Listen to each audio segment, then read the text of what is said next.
So far we have ingested logs and matrices. Let's go back and check the matrices once. If you go and search with the matrix data explorer here, if you search with EC2, let's say CPU usage, run this.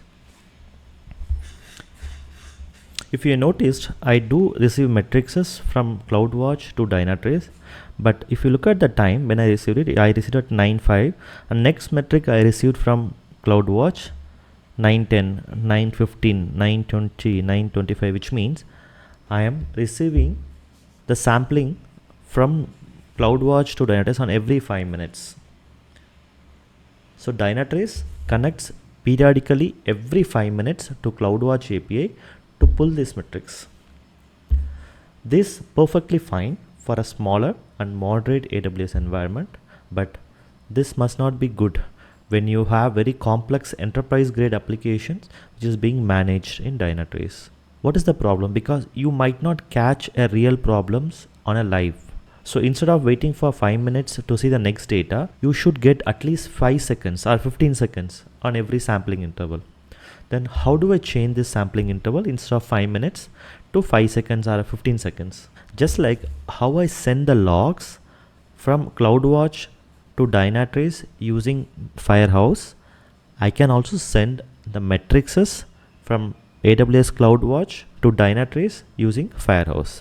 If I do that, then there is lot of benefits here. One is I can push the matrices from AWS Firehose to Dynatrace. Previously I was pulling the matrices from Dynatrace, but this time AWS will push the metrics, and the sampling frequency, it will not be 5 minutes, it will be in a seconds. And another major advantage, we are using CloudWatch API. When it comes to AWS, every API has certain limits. When you're pulling a lot of matrices from AWS CloudWatch, you might get a throttle limits or API rate limit exceptions. I'll show you how to set up this. Just go back to this screen and you see something called metric ingest, right? So we have done this one, pull from CloudWatch metrics to API. This is what we have done. But now what I'm going to do is I'm going to use this one. I'm going to push CloudWatch metric stream. Okay. So this is what we are going to do. Again, what are the prerequisites here? I need a Dynatrace SaaS account. Okay, let's go and get this created.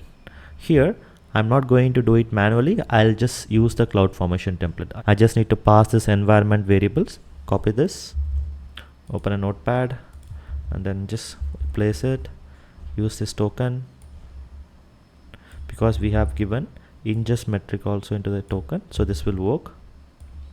Otherwise you will need to create a new token. If you don't give a scope previously, the scope should be ingest metric. Okay, just copy this. Okay, just run this command. I'm going to add this environment variables. The next step is going to run these commands. Okay, first I'm going to copy this command from here to here.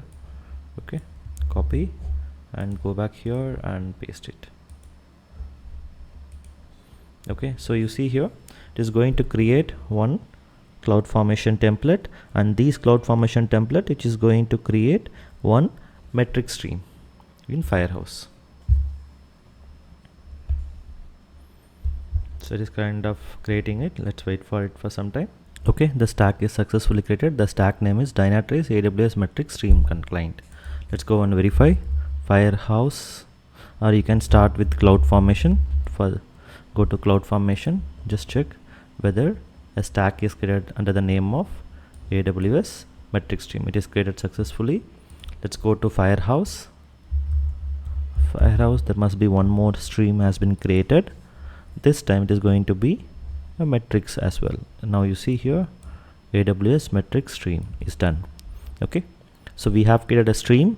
So this stream will send the matrices to Dynatrace. This stream will send the logs to Dynatrace. Next, go back to CloudWatch. Under the metrics, you see something called streams. Click the streams here. Under the metrics, go to streams. Now here create a new stream. Check if it is already created. If not, create a stream here. Destination, you need to choose Firehose. Okay, choose the Firehose stream name. This is AWS metrics, and choose the format, output format. Output format, you need to choose OpenTelemetry 1.0. This is a recommended output format. You can choose this. Again, here as well, you can control what metrics you want to send it to Dynatrace. You want to send all the metrics available in CloudWatch or specific metrics, right? You can add, include and exclude things right now. Okay, but for now I'll leave it as it is. But in your case, just be cautious. Again, here apply the best practice, send what you want, don't send everything to Dynatrace. Just for now I'll just send everything in terms of demo purpose. Okay, this is the name which is being created, and that's it. Create metric stream.